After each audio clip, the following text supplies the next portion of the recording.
io mi diceva che si ricordava di quando che dopo ha portato a casa Bruno. Sì, Cosa si ricorda?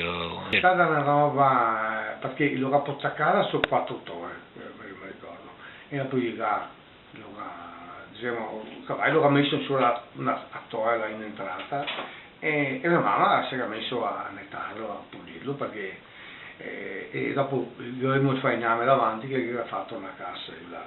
E mia mamma che mi ricordo che aveva questo buso qua, che aveva fatto l'ultimo,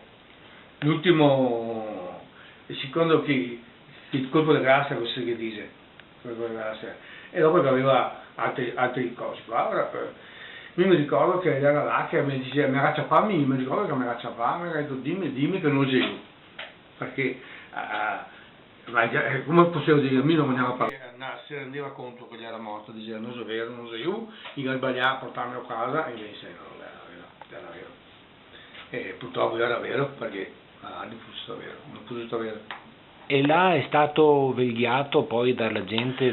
Dopo là c'era un calvario di gente che veniva a vedere, perché aveva curiosità di vedere uno morto così, no? Non c'era da farsi, e dopo qualche commento ironico, naturalmente, della gente che diceva ma se stava a casa, se non andava, non sarebbe morto, tutto sto parlato per niente, perché bisognava. Ma questo è venuto dopo, però, i commenti? No, manca quando ti parlava fuori, che mia mamma gli anche mandai via, e tu vergognare. Sì, è che la gente è cattiva, la gente è cattiva perché non capisce di una madre che porta un figlio di 21 anni, non ancora 21 anni, perché gli compiva il 28 di maggio, è morto il 29 di aprile, sicché era 20 anni, 21 per dire, ma insomma non era 21.